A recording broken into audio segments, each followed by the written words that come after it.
Daniel Dawson, your professional home buyers of the Twin Cities, Minnesota. Hope your day is going great. I want to take a few moments and go over a couple misconceptions about the We Buy Houses companies. So we are a professional home buyer company. We buy properties in Minneapolis, St. Paul, metropolitan area, Minnesota, directly from homeowners. We don't use real estate agents.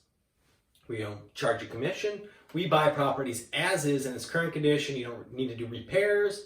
Okay, there is some beauty to the convenience of selling your property to us. But I want to hit on this topic right here, which is every homeowner's fear, is that, oh man, you're going to make me a low ball offer.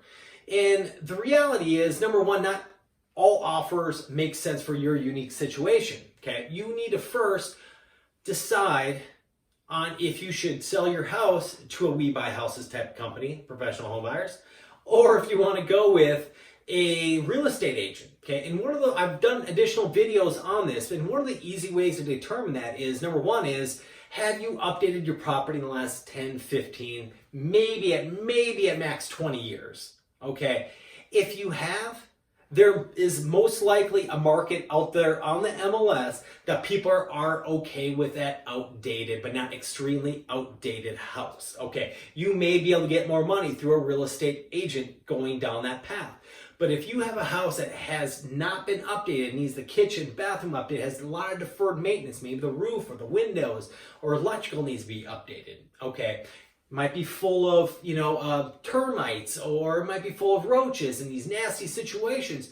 Don't worry about it. We buy these things as is. I know. So we don't make lowball offers. We make offers based on its current condition. Okay. So if, for example, if you say, hey, Dan, all right, well, my neighbor's house sold for $200,000 and we're pretty much that same house. I want something somewhere really close to that $200,000. And I do a little bit of research and I go, okay, Mr. Seller, that neighbor's house has been updated, has an updated kitchen and bathroom and new roof and windows. Yours hasn't been updated. It has a lot of deferred maintenance.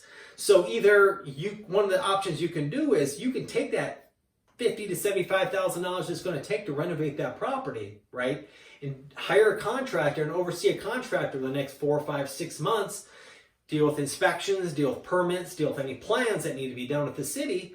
And then once it's done, you can hire a real estate agent, put it on the market, and maybe you can make more than that $200,000. Very well, you could. Okay. But if you don't want to do that, if you don't want to be babysitting contractors, believe me, I've done it.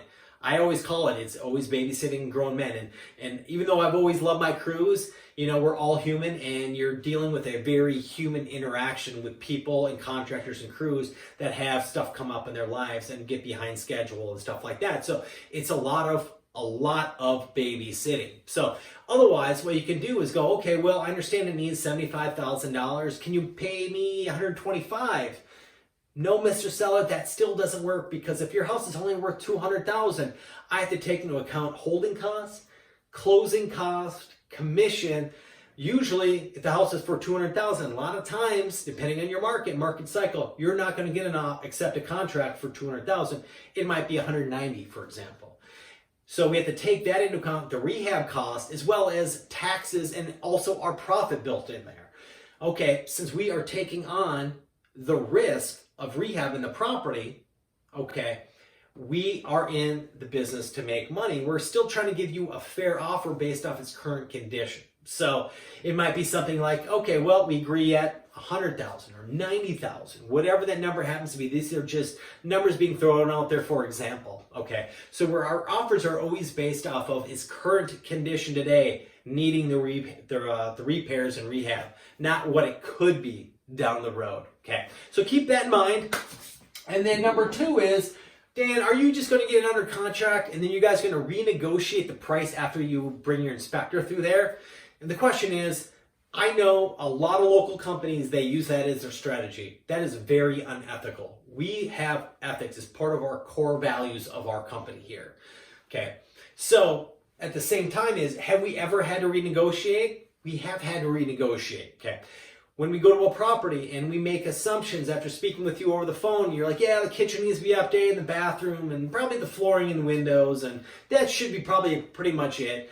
But when we go through there and our inspector says, oh man, the sewer's got a crack, the sewer lateral. Oh man, there's joists in the basement with termite damage. This is going to cost me an additional $10,000 that I didn't have in my original rehab budget. So I'm going to have to come back to Mr. Seller. Hey, Mr. Seller, we got an extra $10,000 because these things are damaged. I know you didn't know about it and it's a surprise to us, but now our numbers do not make sense. Now, let's try to negotiate. Maybe we meet in the middle. Maybe we try to figure out a creative solution that still works for you and works for us at the same time, taking into account the surprise and additional repairs that need to be done. So that is it, you guys. We are always here for you, even if you want to discuss your scenario, even if you want to discuss your time frame, right? We are here to answer your questions. No obligation offers. It never hurts to talk to us and get an offer. Thank you so much. Have a good one.